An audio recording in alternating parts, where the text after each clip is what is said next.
This investor had no exit plan from a demanding and dangerous day job. Working a full 30 years to vest his pension just didn't feel possible. But then he discovered real estate. And now, just 5 years later, he owns 16 investment properties and is on track to retire 10 years ahead of schedule. And he's doing this while investing thousands of miles away from his expensive California hometown. This is the path to financial freedom.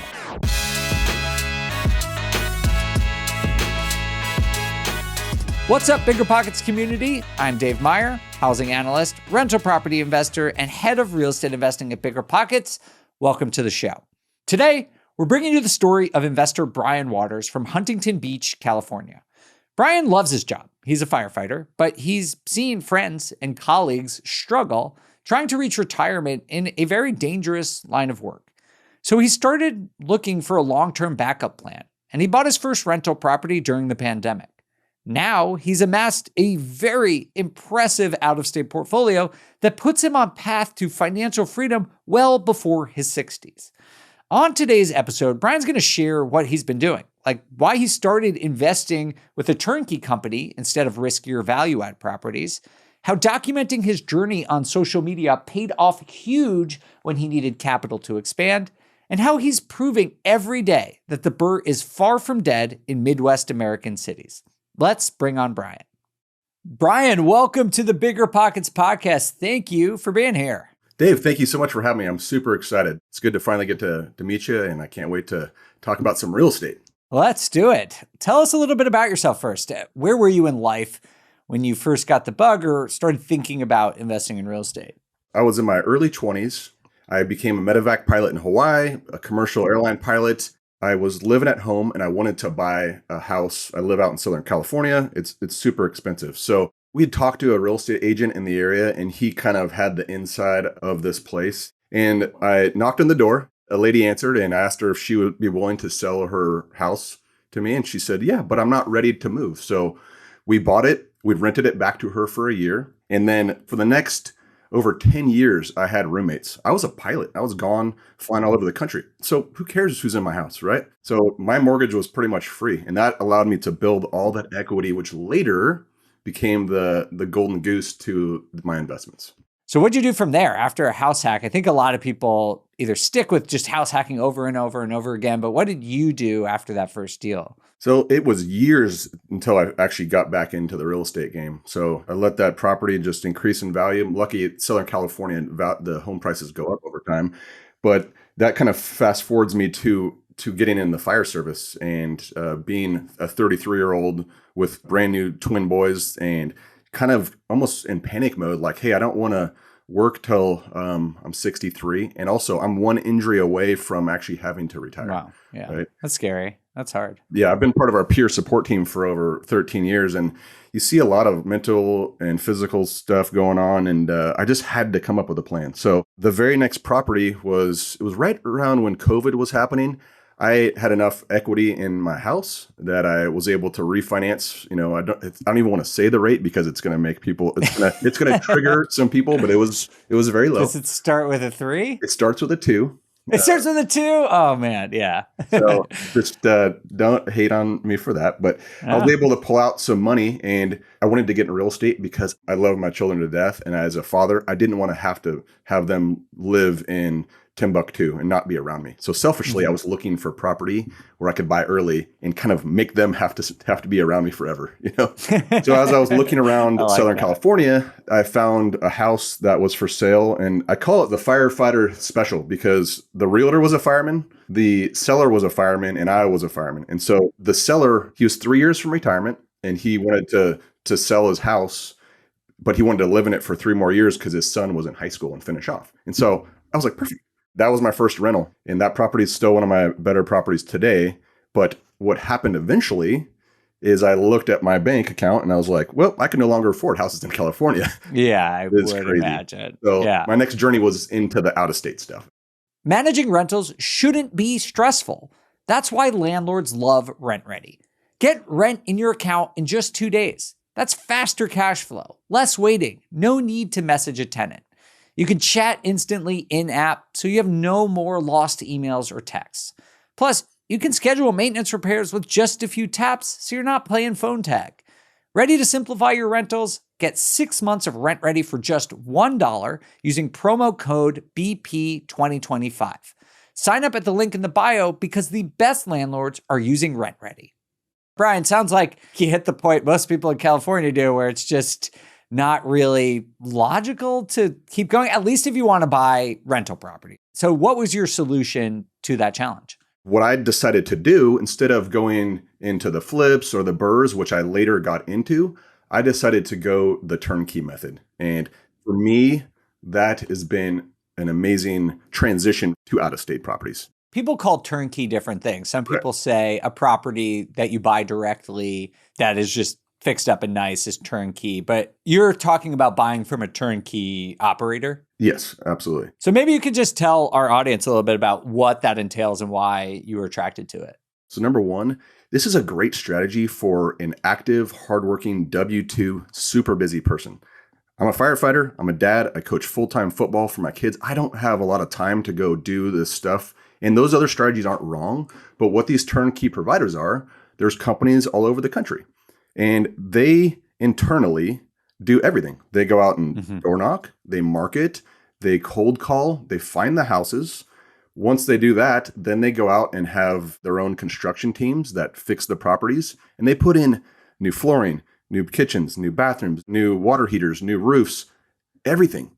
And then what they do is they turn around and they have a property management company that finds a tenant and signs a lease.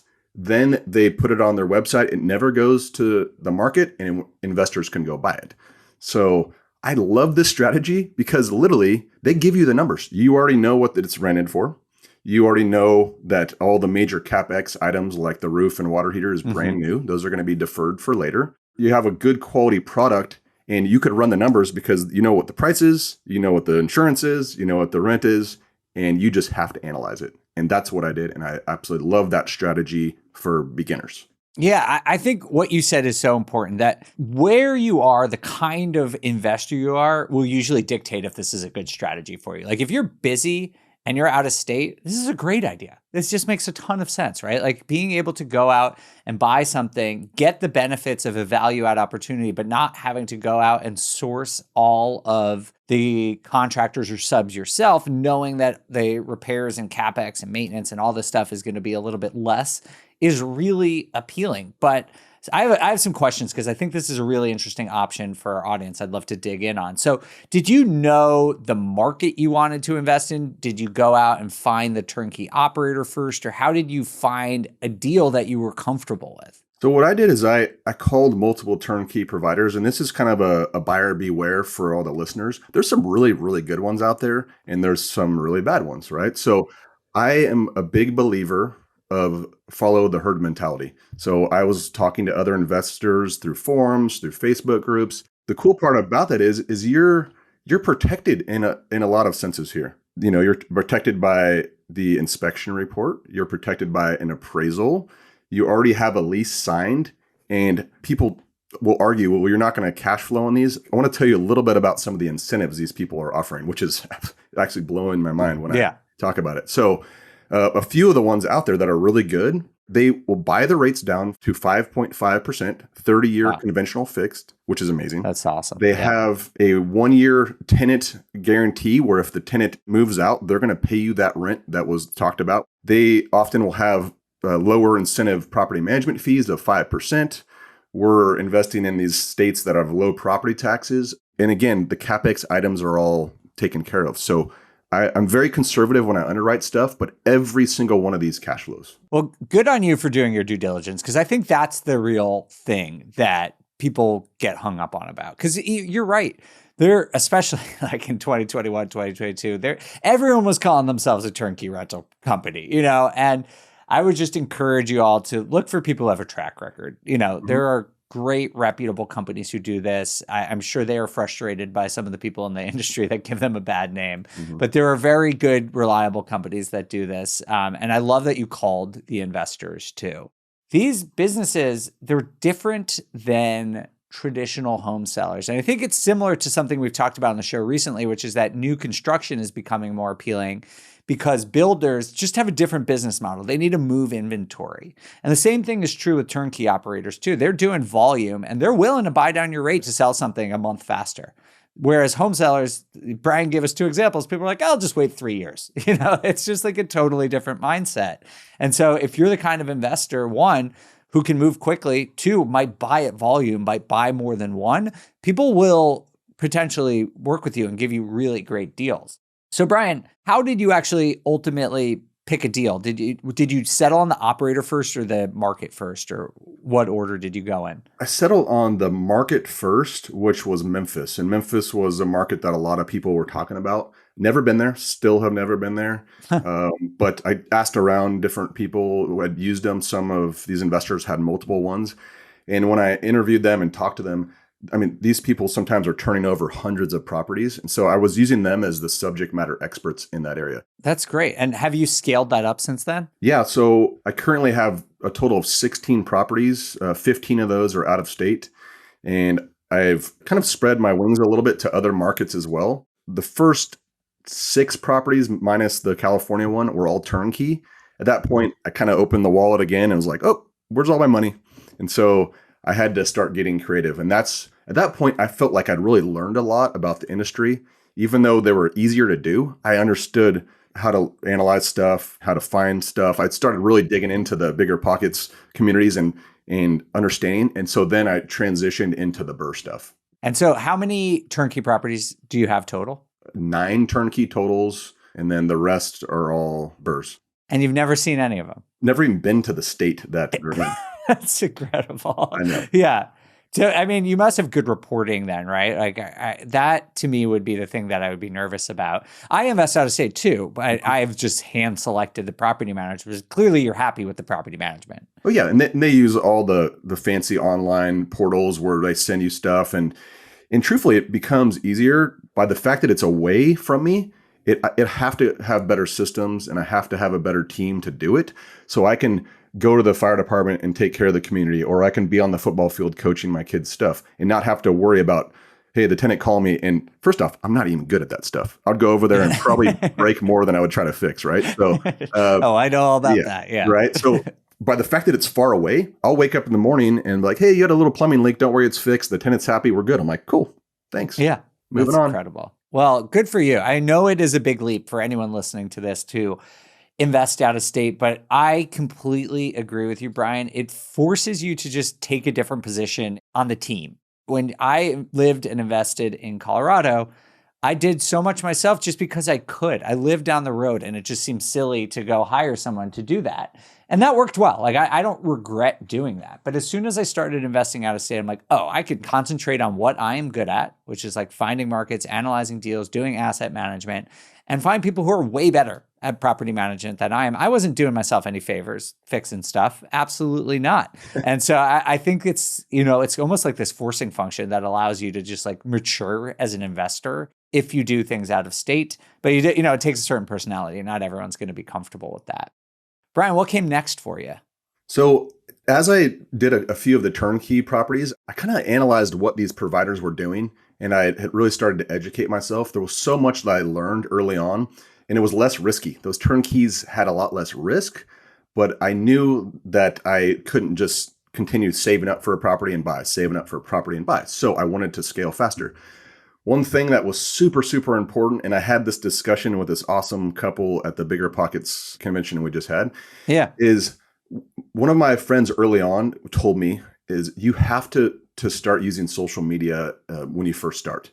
And I still to this day cringe when I watch my own videos. It's just uncomfortable, right? Sucks at the beginning. It it's sucks. So hard. So the reason I'm talking about this is because this allowed me at a certain point to raise over $1 million in private money, which is, I'm super, super happy about that. I have some amazing partners, but it creates that gap between that awkward conversation of me asking them and them coming to me. When they come to me, I could just have a conversation. I won't even talk about private lending until they, say, hey, I want to do this too, but I don't want to put in all the work. And then it's easier. It's more of an organic conversation. So all my lenders have come from pretty much my warm circle, friends, family, aunts, uncles, people that came to me, and I was able to take that money. And now I'm like, well, now I got to start BRRRR-ing, right? Because I have all better do this. something. Yeah, I better People do need it. a return. So I learned about the private money process, and I found a gem of a contractor in the city of Detroit, and I've been hammering Detroit.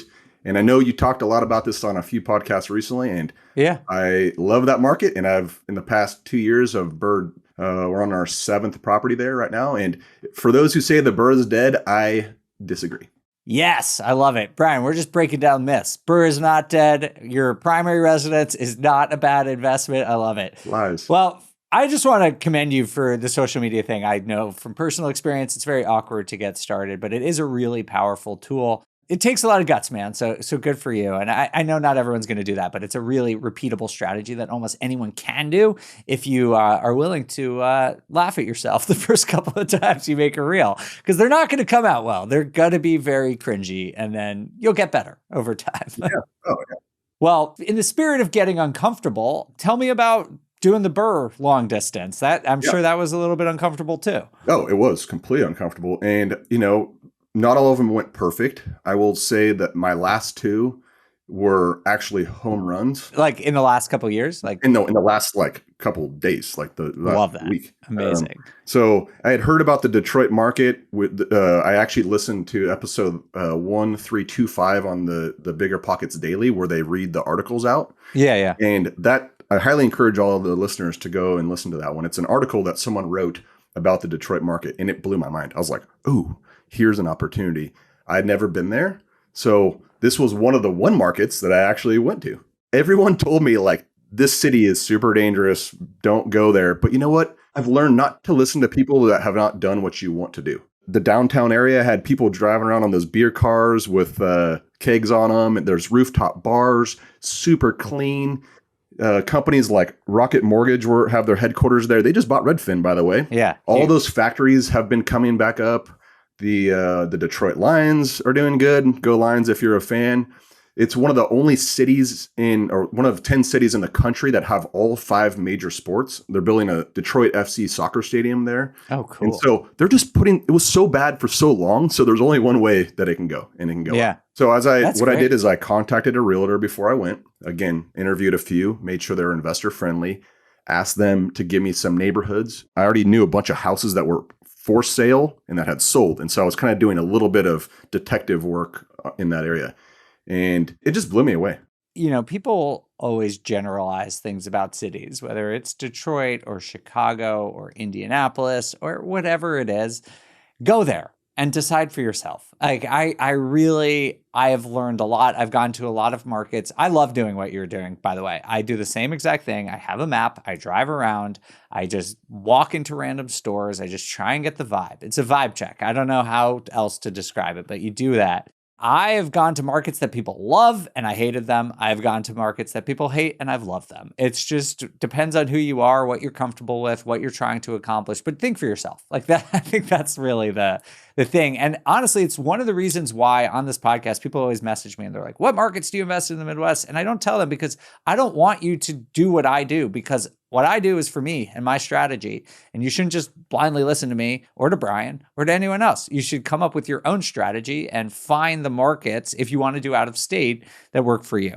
So maybe walk us through one of your recent deals. Like, what do the numbers on these look like? What I do is I go on to Redfin and I put little areas, and that sends me a message right away when something pops up. So I knew where I wanted to go first. I already had a private lender ready to go. And when this property came up, we just struck on it right away. And nice. It was $70,000, and the scope of work on it was $40,000. And so when you say you're doing the private lender, are you just straight up buying 100% of the acquisition price and the renovation with one private lender? Is that kind of the goal? Correct. I've mixed before, but I think it's easier for me and for that lender just to do one-offs together. Okay, so you basically borrowed 110 grand. Mm-hmm.